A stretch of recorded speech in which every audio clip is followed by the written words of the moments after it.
Hi everyone, welcome to the 9th episode of Coach B Weekly. I'm Ethan Moy, I'm here with Coach B. Coach B, how are you today? Yeah, it was a tough loss last night, but Yeah. I'm doing okay. All right, well, good to hear that. Let's start with the good. I know you mentioned tough loss, we'll get to that, but let's start with the good. Coming off on Saturday with an 82-63 victory at Wagner, set some season highs both in field goal percentage and also tied a season high in steals. What was working in that game to lead to so much success? Well, we came out with a great pace, and we set the tone early, set the tone defensively early, causing a bunch of turnovers early on, and we were able to create some good shots and knock some down. And we also got after on the offensive rebounding end and extended possessions and got second chances.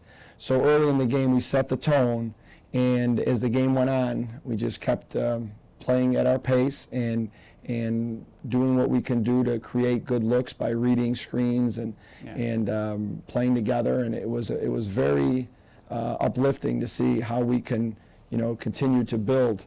And that game at Wagner was a good example of how if you come out and set the tone early and you hold yourself accountable to withstanding bad moments and coming back and pushing through, how great a win could feel as you go out there and then come back the next day. Now, would you consider playing at Wagner, setting a season high for field goal percentage? Would you say that's a little bit more impressive beyond the surface of the actual season high because it was at Wagner, because it was at a gym that wasn't the Chuck?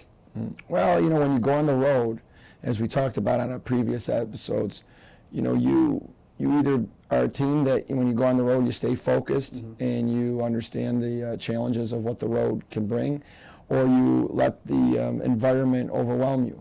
And we did a good job of going in there and just, focusing in on the strategy of the game and creating good looks by the things that we were going to do, not by hoping that something would happen, but by reading what is happening and making those adjustments. And I thought the kind of shots we created had a lot to do with our field goal percentage. We created a lot of layups. We created a lot of open looks from the three-point line. Our passes were much better, accurate, and we did a better job when we got the ball around the basket of finishing. Michaela Mulrain being 8 for 8. Some of those shots, she struggled to make in some games, and she just finished real well. And if you looked at it, besides the fact of her shooting, it was her overall energy was outstanding. And a lot of times, those things kind of coincide with each other. When you go out there and you play an accountable game all around, those days, they seem to come more often when you do those things when it comes to the shooting aspect of things. So I thought our mindset was great, and we were willing to play for 40 minutes. And overall, it was a great opportunity for us to go out there, play a one game on the road situation, and come back. So, coming off of Saturday, we were doing really well. Now, you mentioned Michaela, obviously. She went 8 for 8, which was a program single game record, had 18.7 boards. Can you just expand a little bit on her performance? She's starting to get a little bit more minutes now. She dealt with an injury at Kent State, or missed that game. Again, can you just expand a little bit on her performance and how she's kind of improved over the last few games? Well, she's a true example of how the course of a season is a grind. Right. She comes out, coming off her first 2 years of being someone that really contributed, and then she gets off to a slower start. She has her injury. She has to battle through that. We're starting a freshman, Nneka, as she's coming back from getting back into the swing of things. And then she has the opportunity to get back into the starting lineup. And some of the games, weren't as obviously as successful with her finishing around the basket.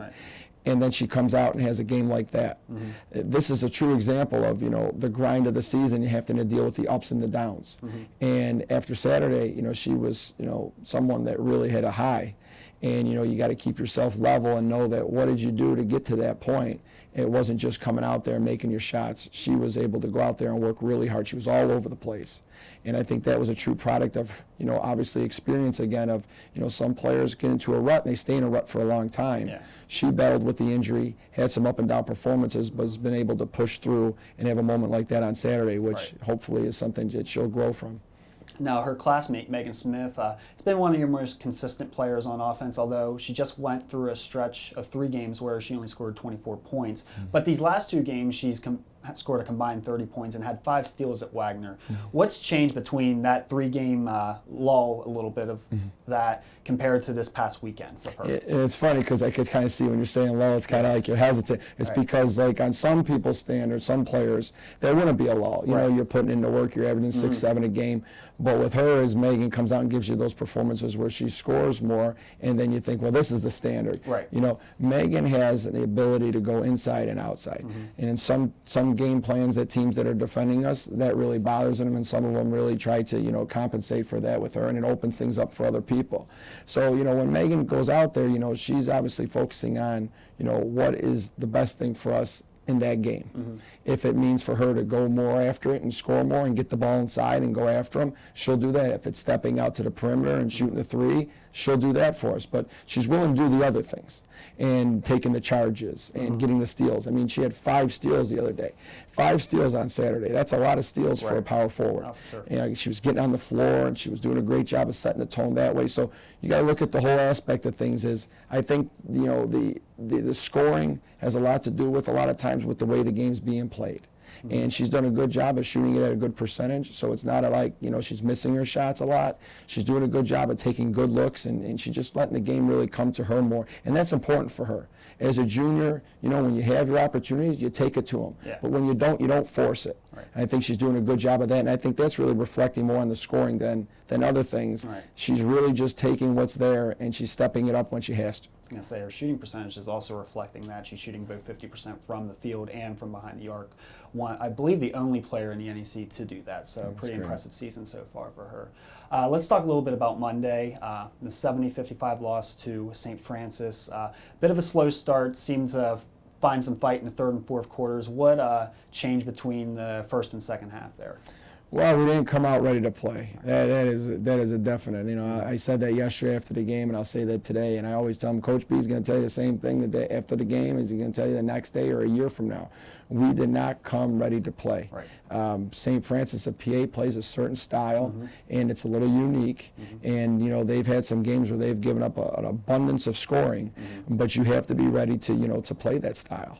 And we weren't. We weren't ready to go out there and to grind and to push ourselves to attack them in the way that we needed to. And, you know, we needed more stronger leadership. And that's something I've always said from day one with this team, is it's going to go as far as the leaders grow. Right. When we came into the season, nobody was a leader yet, and we needed to find those leaders. And that kind of game yesterday was a moment where we could have found leadership. And early on, it just seemed like, you know, we weren't finding anyone grabbing a hold of things and getting the players out on the court to respond to, you know, the fact that we weren't executing the game plan the way that we had planned to. And, you know, going forward as the game, you know, developed, and in the second half, after I was able to get a hold of them and get, you know, the situation under control, we did better. Yeah. But it still was never where it needed to be. And the standard of what we do is, when we have a game plan, we go out there and we execute it 100%, and we always finish the game, and we go hard all the way through. Well, we did finish the game, and we did, as the game went on, continue to fight all the way to the end. But you can't dig yourself in a hole like that, and you always got to come ready to play, no matter what the situation is. And like I say, people talk about when you come off of a big loss and you come back off of a loss, are you going to hang your head? Or are you going to go after it and get back to where it is? Well, we just came off of two wins that were pretty, you know, decided, you know, pretty easily. And, you know, how do we handle that? We came out, we weren't ready to play. So that's got to be player driven. And that standard's got to be in the locker room, and it's got to be out on the court. When that ball goes up, only a coach can do so much, you know, to get you going. You've got to get yourselves going and be ready to play. And I'm confident that the team will come back and not let that happen again. We'll learn from this experience. We'll understand that, you know, that kind of situation is unacceptable. And, you know, the leadership hopefully will grow and take the bull by the horns there, and understand that they need to be the ones out there that handle that situation better. Now, getting a little bit more of extended time in that game was freshman Jalen Burton-Jones. Second half, she had 4 points, a steal. You know, she ran the point a little bit more and carved through the St. Francis press. What did you see from her that, you know, kind of warranted that little extended time? Pretty much the same of what I've seen from Jalen from day one. Yeah. You know, Jalen has ability. She wouldn't have been, you know, signed to play Robert Morris basketball if she didn't have ability to go out there and do the things that you saw. You know, she's very good in the open floor. She's able to hit a pull-up. Yeah. She's able to shoot the three. She sees the floor. She dribbles with her head up. She's got a strong frame to her. Yeah. There's a lot of positive things that we saw with Jalen. What the biggest thing with her is being able to extend her role by being able to go out there and play more minutes. And when I say play more minutes, not play more minutes like, fit mentally, Right. physically. She's got to be able to get through the up and down part of the game. And she gets tired very quickly. And so she's got to be able to push through and be able to do more for longer. Right.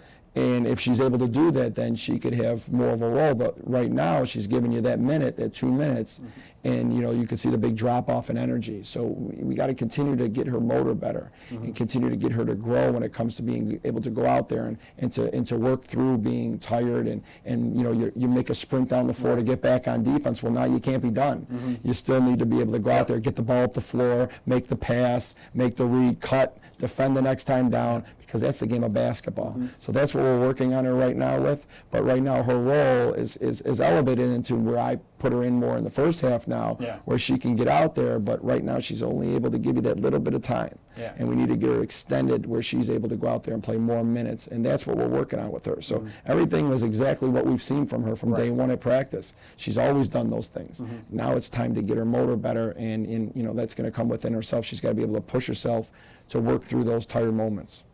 Now, lastly, this weekend you closed a 3-game homestand with Bryant and Central Connecticut. Bryant on Saturday, Central Connecticut on Monday. Both teams playing pretty well in the conference. Central undefeated, #1 team right now. Bryant just ahead of us here with 4-2 record. 2 big tests. What are you expecting from the team? Responding from Monday's loss. Well, I always expect our team to come out and to respond in a positive way. And there's a very big misconception between what's positive. People think being positive is ignoring the situations that are at hand. You can't ignore things. That's not being positive. That's being in denial. And that's masking your issues. Being positive is addressing the issues that we had in the game, addressing the things that we need to get better, and being able to go into work and to actually go out there and catch yourself when you're making those same mistakes and change it. That to me is being positive. That's going forward in a positive way, is that I know what I did wrong, I take accountability from it, and I'm going to go forward and do it right from now on. I'm going to change. I'm going to want to change, I'm going to do it. That's going forward in a positive way. And that's what I expect out of practice this week, is that we'll come into practice and we'll get into the video sessions and we'll see what we did and we'll go out on the court and we'll correct it. And we'll do it in a positive way because we want to get better. Because we want to be that type of player that wants to know the things they need to do better, not hear all the things that they do well. Know the things that they don't do well and want to correct them. That's how you get better, and that's how you move forward positively. This team has the ability to do that. And there is players in that locker room that can step forward and be leaders. And now it's their time to turn that corner. It's to turn that corner and to set the standard. Is we're coming off of a bad loss. We're coming off a game that we didn't play where we could have. We need to come out now and correct these things and handle it maturely. And that's what I'm confident that we will do, because I believe in the character of this team, and I have a lot of trust for them. All right, well, thank you again for joining me, and good luck this weekend. Thank you, Ethan. Game against Bryant will be on Saturday at 1 p.m., and the game against Central Connecticut will be at 7 p.m. on Monday. Both games can be seen on NEC Front Row.